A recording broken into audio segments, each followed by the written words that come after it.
Hi everybody. Well, today is the 51-year anniversary of Hurricane Celia that came in here from the northwestern Caribbean through Hurricane Alley and then made a beeline right for Corpus Christi. And it's the only time in the history of the city that the eye of the storm has passed over the city of Corpus Christi. And if you've been here 51 years ago, you don't need me to tell you about it. And my wife's family was here over on Longview Street, and they feared for their lives. They thought they were going to die in the storm, as many people did. And here's why. At 161-mile-an-hour peak wind gust, highest wind ever recorded in Corpus Christi. Highest storm surge was 9.2 feet, $3.1 billion worth of damage back in 2020 dollars. So that was about $454 million at the time, and tragically 28 fatalities. And you can see on this wind graph again some of the analysis of this show the winds may have reached 175 miles an hour right through the heart of the city.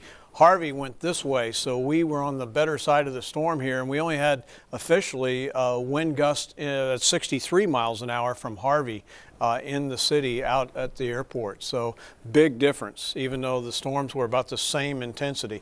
We have a couple little systems that have come off the coast of Africa, but they're running into that Saharan dust right now, so they're not too big of a deal. One's going to go northwest, the other west-northwest. Neither one of them is going to bother us, and the rest of the tropics are all quiet, including the Caribbean Sea, where there's lots of wind shear right now. Lots of wind and lightning. We showed it to you last night, causing heavy rain out here to the west, north of Hebronville, out in Duval County. They really got lambasted with the rain. On up to west of Sinton there, north of Mathis, 1.5 inches of rain. And around Kingsville, there was quite a bit of rain too.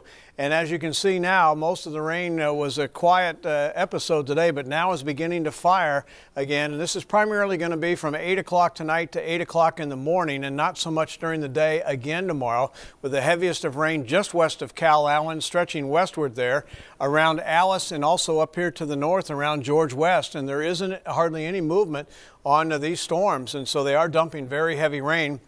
Nothing officially happened today, but we're 14 inches above normal with a high of 92 and a low of 75. It's 86 right now with a thunderstorm nearby the airport and 11-mile-an-hour winds.